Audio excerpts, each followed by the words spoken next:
Hello lovely people, welcome back to Quick Guide. In this video, I am going to show you how can you backup camera roll on Snapchat. So without any further ado, let's dive right into this exciting video. Step 1. Open your Snapchat app.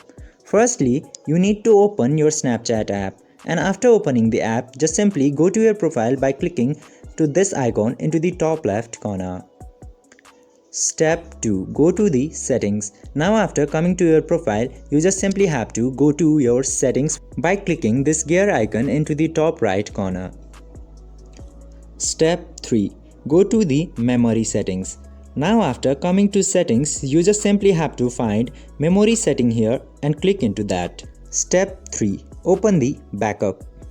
Now after coming to your memories section, you can see this storage and save destinations option here.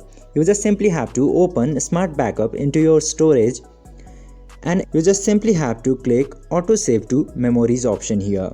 And after that, go to Save button and either select Memories and select Memories and Camera Roll. The both option here gives you the option to backup your snaps.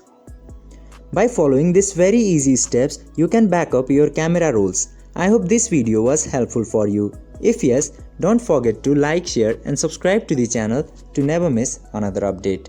Thank you for watching this video.